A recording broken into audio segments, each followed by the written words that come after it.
Imagine, riding in that club car, sipping on a Negroni. $8 grand the whole set, huh? Well, there's other people interested. What to go for? Can a good person survive in a bad world without becoming part of it? Bobby Baccalieri was the show's answer.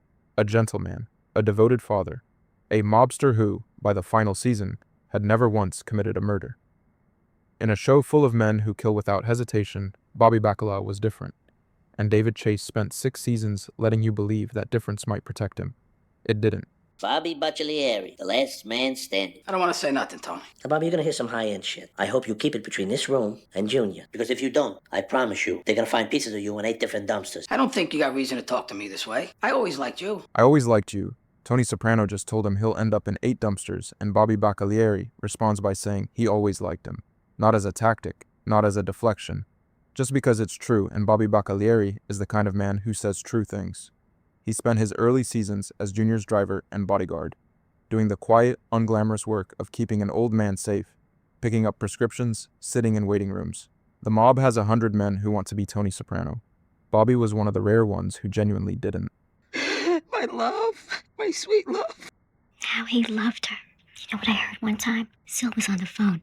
He was talking with somebody about how Bobby was the only one of them who doesn't have a command. They were laughing at him. The crew was laughing at him. In the world of the DiMeo family, having a mistress is so standard, it's practically a job requirement.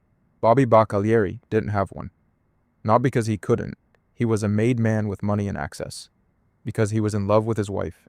And when Karen died, he grieved her honestly, completely, for longer than the men around him thought was appropriate. In Soprano world, that kind of feeling is embarrassing. It marks you as someone who doesn't understand the rules. Bobby understood the rules perfectly. He just thought they were wrong. Did you get anything to eat at least? Can I fix you something? I'm starving too. There's probably something in here. Karen Seedy. It's the last one she made.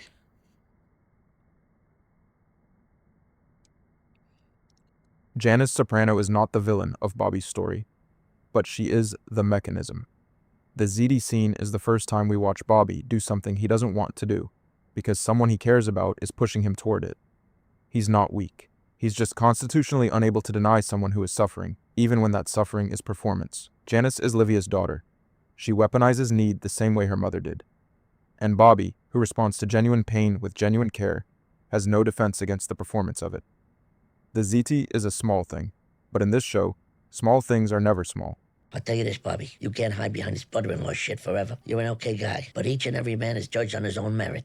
Each and every man is judged on his own merit. Tony is not threatening Bobby. He's explaining the rules of the world Bobby has chosen to stay in. And Bobby does choose to stay. He could leave. He has no blood on his hands, no federal cases, nothing that binds him the way other men are bound.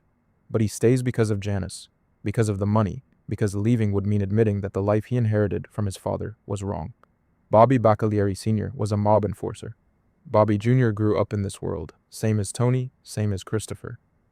The difference is he never stopped being uncomfortable with it, and the show is about to ask whether discomfort is enough. You probably don't even hear it when it happens, right? Listen to us. Morbid fucks. Now, come to think of it, you never popped your cherry in that regard. No. Your old man was the fucking Terminator. Come close. I've done other shit, but no. My pop never wanted it for me. You probably don't even hear it when it happens. Bobby asks the question that has been hovering over his character since season 2. He has never killed anyone. In a world where killing is the basic unit of currency, Bobby has somehow made it to his 40s without crossing that line.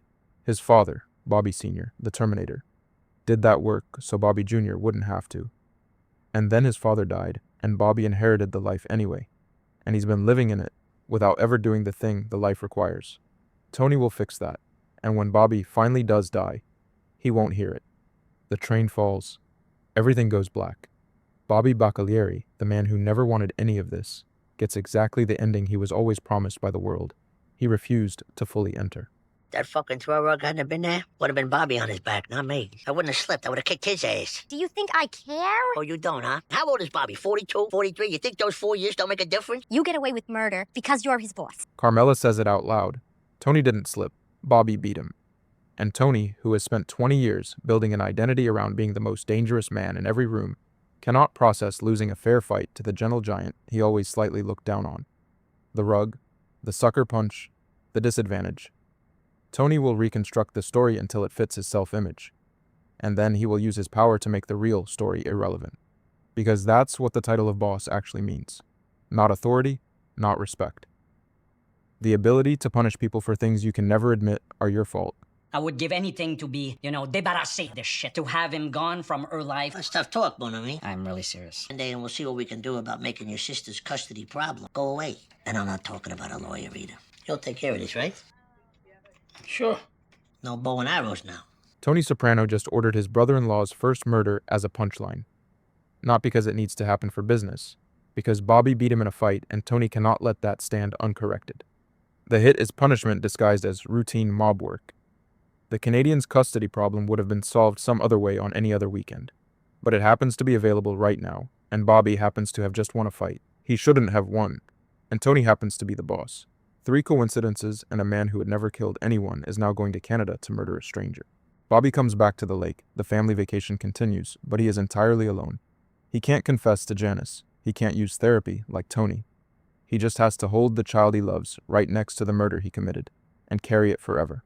The train falls. Bobby Baccalieri, who was kind, who was loyal, who loved his children and his first wife and his model trains, is shot to death in a hobby shop in New Jersey. He doesn't hear it coming. Chase answers the question Bobby asked on the boat. Everything goes black.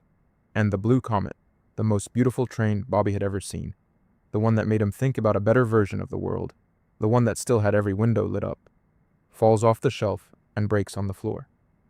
David Chase spent 6 seasons building a character whose goodness was supposed to mean something. And then he showed you, with a falling model train, exactly how much it meant. Not enough. It was never going to be enough. Tony Soprano stands at the funeral and plays the part of the grieving brother-in-law. The exact same man who forced Bobby to cross his ultimate moral line over a bruised ego at a Monopoly board is now shaking his head at the tragedy of it all.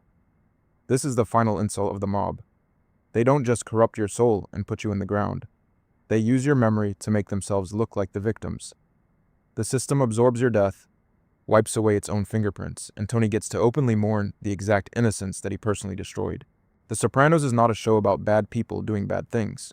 It's a show about what happens to people. Ordinary people, even decent people. When the world they're born into has different values than they do, and they don't leave soon enough. Bobby Baccalieri didn't become a killer because he wanted to. He became one because Tony Soprano lost a fair fight and couldn't admit it.